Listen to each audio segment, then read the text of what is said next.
Our reading today is from Matthew 20:1 to 16, the parable of the workers in the vineyard. For the kingdom of heaven is like a landowner who went out early in the morning to hire workers for his vineyard. He agreed to pay them a denarius for the day and sent them into his vineyard. About 9 in the morning, he went out and saw others standing in the marketplace doing nothing. He told them, "You also go and work in my vineyard, and I will pay you whatever is right." So he went out again, noon and about 3 in the afternoon, and did the same thing. About 5 in the afternoon, he went out and still found others standing around. He asked them, "Why have you been standing here all day long doing nothing?" Because no one has hired us, they answered. He said to them, "You also go and work in my vineyard." When evening came, the owner of the vineyard said to his foreman, "Call the workers and pay them their wages, beginning with the last ones hired and going on to the first." The workers who were hired about 5 in the afternoon came and each received a denarius.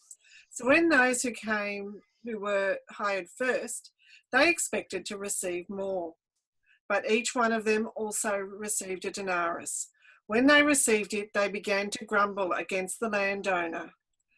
"Those who were hired last worked only 1 hour," they said, "and you have made them equal to us who have borne the burden of the work and the heat of the day."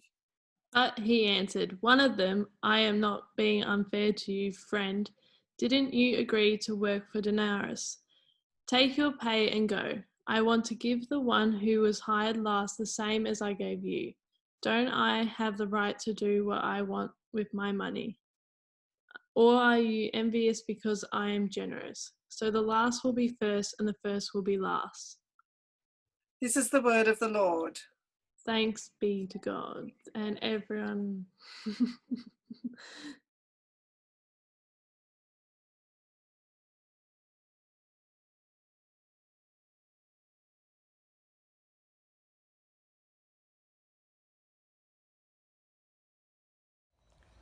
Well, it's good to be together again. Welcome.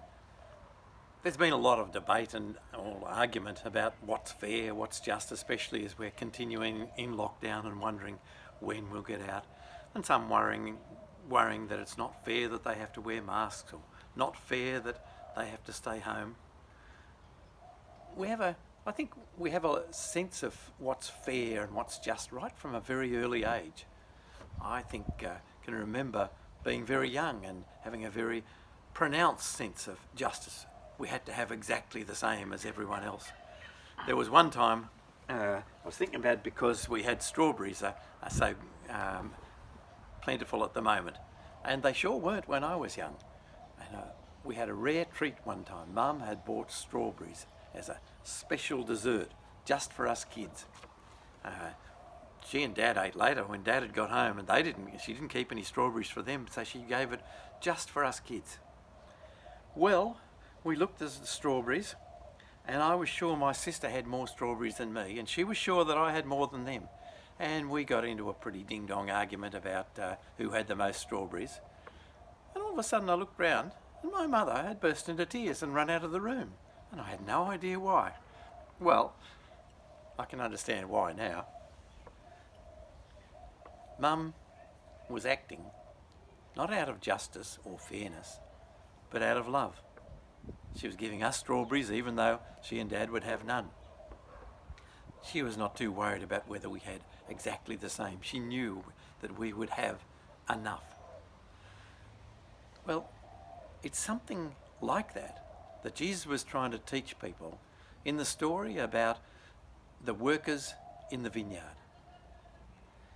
Every one of them was paid for a full day's work, even though some of them started at dawn at 6 a.m, some started at 9 a.m, because when the master looked round, there were still workers who didn't have a job, so he gave them a job, and he did the same at 12 o'clock and 3 o'clock, and they worked till 6.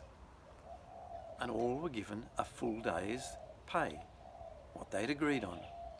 But of course the ones who'd started first said, "That's not fair. We've worked for 12 hours and they've only worked for 9 or 6 or only 3 hours. That's not fair, not just." And so the master said to them, didn't you receive a full day's wage for a full day's work? That's what I promised you. That's fair.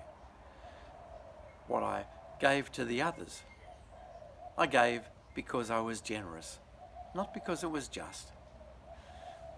You see, Jesus was trying to tell us that we have a truly generous God, a God who loves us all equally, and because he loves each one of us so much, doesn't treat each one of us the same. There are some of us who make the same mistake lots of times, and God still loves us and forgives us. I'm sure there are others who've been good all their life, and God still loves them and forgives them.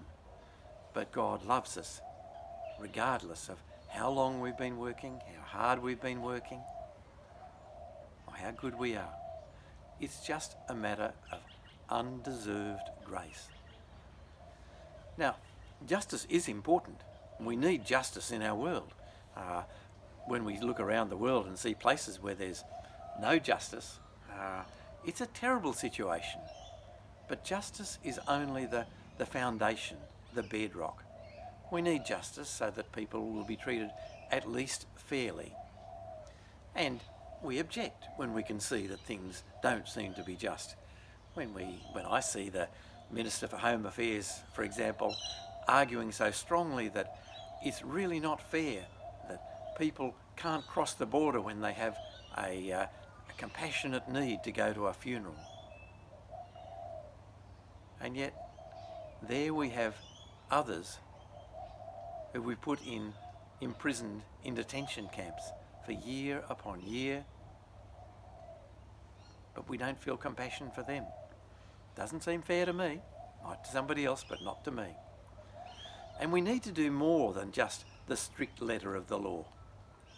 As Jesus pointed out, we need to go beyond the Old Testament law, which allowed an eye to be taken for an eye or a tooth for a tooth.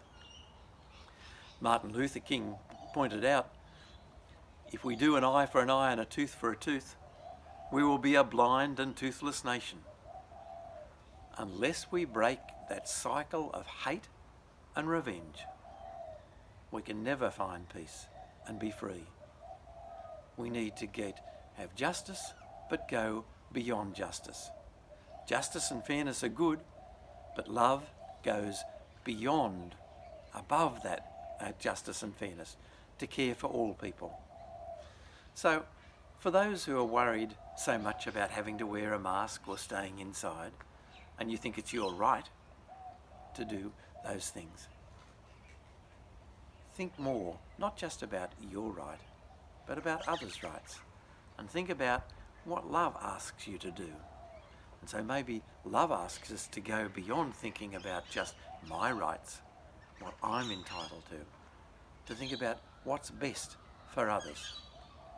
What do you think about that? How do you balance justice, fairness, and that love that Jesus talks about, that is so gracious that it goes beyond justice and fairness?